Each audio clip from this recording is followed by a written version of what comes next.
Caros amigos da Luisfera e da rubrica Via Livre, no Via Livre de hoje, dia 12 de novembro de 2011, eu vou falar aos meus amigos sobre o PET, que saiu ontem, que foi publicado no Diário da República, documento esse que eu já conhecia, na sua totalidade, e que é o plano estratégico dos transportes que o governo de Passos Coelho apresenta a todos nós. Eu vou falar um bocadinho sobre isso. Mas antes disso, eu queria mostrar aos meus amigos mais duas revistas que recebi aqui nos meus serviços e também um relatório de contas, neste caso da Somafel, que é o relatório, o último que saiu, do ano passado, de 2010. Eu recebi ontem no correio, agradeço à Somafel e também a todas as entidades ferroviárias que de vez em quando mandam os seus relatórios de contas e outros documentos. Eu vou fazer uma leitura atenta deste documento para saber bem aquilo que a Somafel fez em 2010.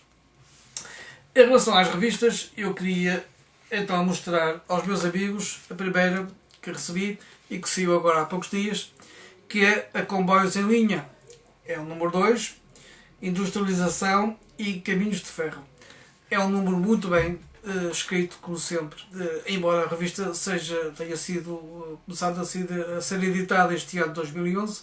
Este é o número 2 e é uma publicação que é da Fundação do Museu Nacional Ferroviário. Há aqui alguns artigos interessantes que eu gostaria de ressaltar, como por exemplo as Minas de Aljustrel, onde chega o olhar, em que traz aqui um artigo de Ana Torrejais, que é a editora da revista, muito bem feito, sobre as antigas minas de Aljustrel e a exploração ferroviária que se fazia a nível mineiro e também pela CP até há uns anos atrás. Depois tem aqui mais outros artigos que eu gostaria de falar com os meus amigos e de vos revelar. Um deles tem a ver aqui com a linha do Estoril. Isto são mais alguns subsídios para a história da linha do Estoril, da linha de Cascais, em que este artigo fala de Luís Cruz, fala sobre a eletrificação da linha de Cascais, que, como os meus amigos sabem, é diferente da rede ferroviária nacional, visto que está eletrificada na corrente contínua. Tem aqui outro artigo de Marlene Marques e Pedro Alves, que pertencem à Câmara Municipal de Águeda, em que falam sobre a Cidade da Voga, o entroncamento ferroviário, neste momento mais importante, da linha do Voga, a linha do Voga que está condenada, segundo reza o PET, que eu já vou falar com os meus amigos.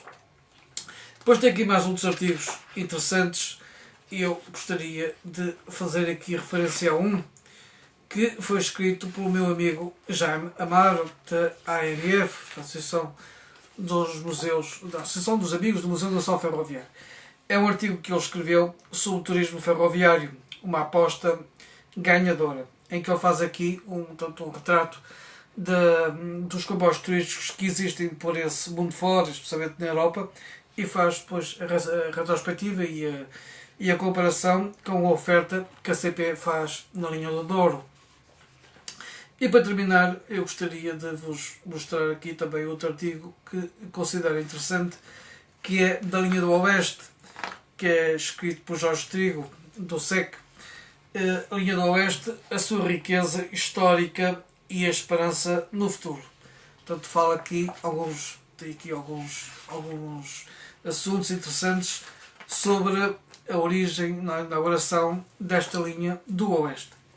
Para terminar, eu queria-vos mostrar a revista deste mês de novembro de 2011, a revista francesa Ferrovice. Traz, como sempre, artigos interessantes e eu gostaria de vos falar aqui de 2 ou 3 artigos.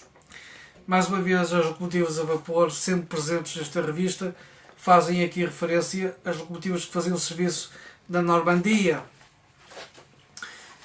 Outro artigo que está ainda e que será uma matéria ainda para debate e para se falar ainda durante algum tempo, tem a ver com o TGV, que, como os meus amigos sabem, no mês de setembro passado, cumpriu 30 anos em França, que foi inaugurado. E então a SNCF aproveitou a ocasião para fazer uma nova livração do material circulante. Portanto, os esquemas de pintura são alterados e passam agora a ser estes, por motivo dos 30 anos da inauguração do TGV Paris-Lyon, Paris-Sudeste. Depois a revista fala aqui também de outros artigos. Este também é interessante. A famosa leiloeira britânica Christie's fez a venda de algumas peças da emblemática Wagon Lee, com peças que estiveram a bordo desses comboios majestosos que existiram no princípio do século XX, do primeiro quartel, segundo quartel, os primeiros 50 anos do século XX, onde tiveram a maior preponderância. O dossiê da revista tem a ver com as locomotivas a vapor, é mais uma continuação, neste caso das locomotivas 141R, mas que eram tracionadas e que o seu combustível era a carvão. Em números anteriores já falaram também destas locomotivas, esta série muito importante da SNCF, mas que foram fuelizadas. Para terminar, eu gostaria então de vos mostrar aqui outro artigo que também considero interessante e que tem a ver com esta liberalização do mercado ferroviário, neste caso da área das mercadorias, e tem a ver com um dos maiores clientes que a SNCF tinha a nível de transporte de mercadorias, que era a GEFCO, que é um operador logístico que fazia o transporte, especialmente de maneira prioritária, de automóveis novos de fábrica, do grupo Renault e de outras marcas também. Portanto, a GEFCO francesa deixou a SNCF e está agora a operar os seus comboios com alguns privados franceses. Pronto, são estas as revistas que eu vos queria mostrar e falar. Vamos então ao assunto deste Via Livre de hoje. O governo de Passos Coelho teve que tomar medidas perante a situação catastrófica que estão as empresas de transportes, especialmente as empresas da área ferroviária. E então fez este plano de transportes para 2011-2015. Eu queria fazer referência aos meus amigos, sem entrar muito no detalhe, que algumas medidas de encerramento de algumas linhas que podem ser vistas da conjuntura atual, como tem que se fazer. Por exemplo, eu recordo, isto estou-me a lembrar, para fazer contraponto daquilo que estou a dizer, eu quando estive presente o ano passado, a convite da APNCF, no Instituto Superior Técnico, de umas jornadas, de um evento que eles lá fizeram, uma das pessoas que foi convidada para estar presente e que falou, isso está num dos vídeos que eu já fiz e que está na Luisfer TV, o secretário de Estado dos Transportes, da altura, do ministro António Mendonça, falou e disse, a certo ponto, que a dívida das empresas de transportes, ele estava a se referir à ACP e à Refer, justamente essas, que era uma dívida catastrófica, muito grande, e que era uma situação que tinha que se fazer qualquer coisa. Pronto, o governo de Passos Coelho, que lhe seguiu, está a fazer isso. Agora, há aqui uma situação que eu queria fazer referência. Assim como os protagonistas dos governos anteriores não foram capazes de dar uma solução razoável e equilibrada à gestão e à economia dessas empresas, eu também não acredito muito que Álvaro Santos Pereira versus Passos Coelho consigam ter a habilidade e a razoabilidade para fazer as coisas como deve ser.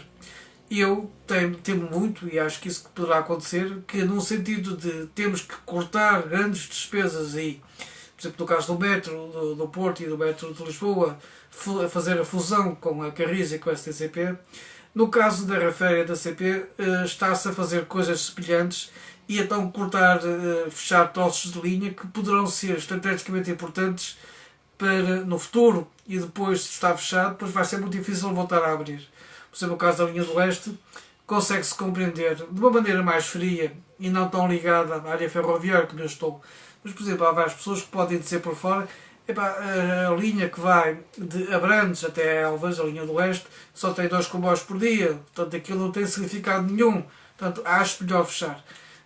Há pessoas que pensam isto, só que também é preciso ver, portanto a CP vai encerrar a partir do fim do ano o tráfego de passageiros na linha do Leste e do ramal de Cáceres, fazendo desviar a Lusitânia pela Beira Alta, mas o serviço de mercadorias vai continuar, especialmente na linha do Leste. Portanto, a linha não vai ser encerrada.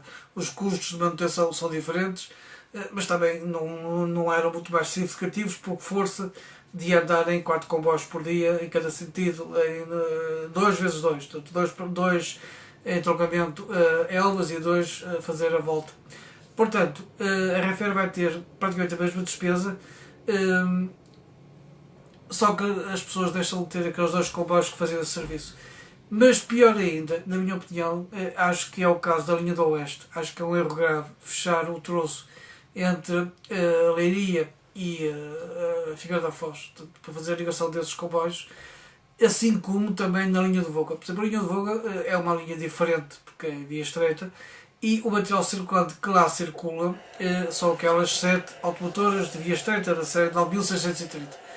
É um material que não é novo, mas também é um material que tem a sua idade muito recente, portanto não está, ainda tem muitos anos de vida útil e não está assim muito deteriorado. A CP nesse ponto sempre teve cuidado extremo com a manutenção do seu material circulante.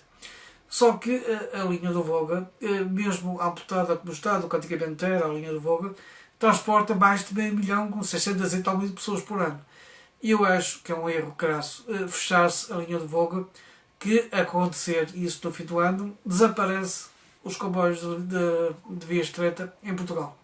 Portanto, vamos ver se nesta redução de custos, que eu concordo que tenha que se fazer, não vamos estar a estragar e a deteriorar ainda mais a imagem do caminho de ferro e também fazer com que as empresas ferroviárias, neste caso a CP, ainda transportem menos gente por ano do que antes transportava. Eu recordo que a CP, e para terminar este vídeo, que nos anos 70, quando eu comecei os meus estudos na área ferroviária, a CP transportava 200 e tal milhões de passageiros por ano. E hoje a CP é uma das poucas, ou quase a única da Europa Ocidental, em que viu descer abruptamente o número de passageiros transportados. Isso tem muitas influências, muitos fatores. Não é só a má política ferroviária que tivemos, tem a ver com outros condicionantes, mas houve muitos erros na área ferroviária que fez com que a CP perdesse dezenas e dezenas de milhões de passageiros que tinha antigamente, que antigamente tinha.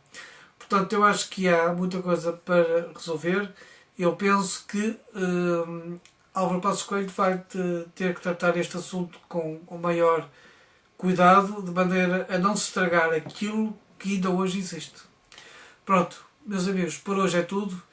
Até ao próximo domingo, se Deus quiser.